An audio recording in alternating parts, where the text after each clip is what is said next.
इंदौर की सड़कों पर भिक्षावृत्ति की एक चौंकाने वाली सच्चाई सामने आई है। सराफा क्षेत्र में वर्षों से भीख मांगने वाला भिक्षुक मांगीलाल असल में करोड़ों की संपत्ति का मालिक निकला है। महिला एवं बाल विकास विभाग द्वारा चलाए जा रहे भिक्षावृत्ति उन्मूलन अभियान के तहत जब मांगीलाल का रेस्क्यू किया गया तो उसकी हकीकत जानकर अधिकारी ही नहीं बल्कि आम लोग भी हैरान रह गए। सराफा की गलियों में लकड़ी की फिसलने वाली गाड़ी, पीठ पर बैग और हाथ में जूते के सहारे लोगों की सहानुभूति बटोरने वाला मांगीलाल रोजाना 500 रुपए से 1000 रुपए तक कमा रहा था। वह बिना कुछ कहे लोगों के पास जाता और वहां खड़ा हो जाता। लोग उसे स्वयं पैसे दे देते थे। पूछताछ में मांगीलाल ने स्वीकार किया कि भीख से मिलने वाले पैसों का उपयोग वह सराफा क्षेत्र के कुछ व्यापारियों को ब्याज पर कर्ज देने के लिए करता था। वह एक दिन और एक सप्ताह के हिसाब से ब्याज पर रुपए देता था और रोजाना ब्याज वसूलने के लिए सराफा आता था। रेस्क्यू दल के नोडल अधिकारी दिनेश मिश्रा के अनुसार मांगीलाल के पास शहर के अलग अलग इलाकों में 3 पक्के मकान हैं। भगत सिंह नगर में उसका 16 बाय 45 फीट का 3 मंजिला मकान है। इसके अलावा शिवनगर में 600 स्क्वायर फीट का दूसरा पक्का मकान है और अलवास में 10 बाय 20 फीट का एक BHK मकान भी उसके नाम पर है। अलवास का मकान शासन द्वारा रेड क्रॉस की मदद से विकलांगता के आधार पर उसे दिया गया था।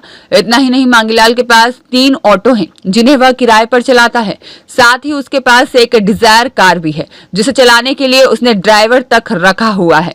वह अलवास में अपने माता पिता के साथ रहता है जबकि उसके 2 भाई अलग अलग रहते हैं। जिला कार्यक्रम अधिकारी रजनीश सिन्हा ने बताया है कि इंदौर में फरवरी 2024 से भिक्षावृत्ति मुक्त अभियान चलाया जा रहा है और प्रारंभिक सर्वे में 6500 भिक्षुक सामने आए थे, जिनमें से 4500 की काउंसलिंग कर भिक्षावृत्ति छुड़ाई गई।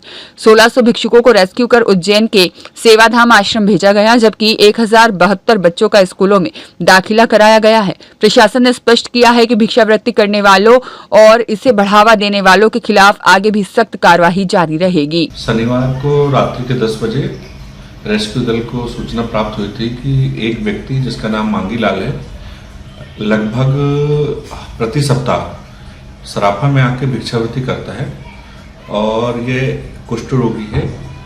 तो इसके लिए रेस्क्यू दल ने सुनियोजित ढंग से जाकर रात में 9 बजे से 10 बजे तक वहाँ रुका और इसको रेस्क्यू किया। रेस्क्यू करने के बाद जब इसके संबंध में जानकारी निकाली गई तब पता चला कि यह व्यक्ति जो मांगीलाल है इसके पास 3 पक्के मकान हैं जिसमें एक मकान 3 मंजिला है और 2 एक मंजिला मकान है और अच्छे एरिया में है ये मकान।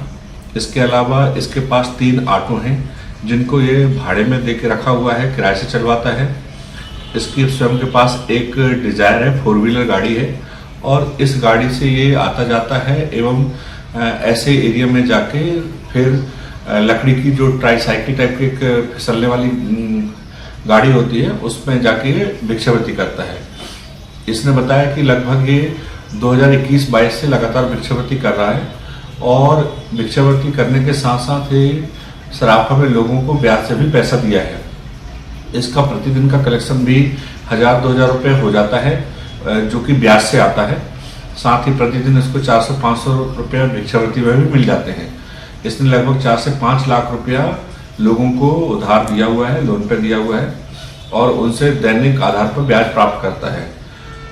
इसको अभी वर्तमान में शेल्टर हाउस में रखा गया है। इसके संबंध में और भी जानकारी जुटाई जा रही है और इसका पूरा प्रकरण बना के आदरणीय कलेक्टर महोदय के समक्ष पेश किया जा रहा है और कलेक्टर महोदय के आगामी निर्देश के अनुसार इस पर कार्रवाई की जाएगी।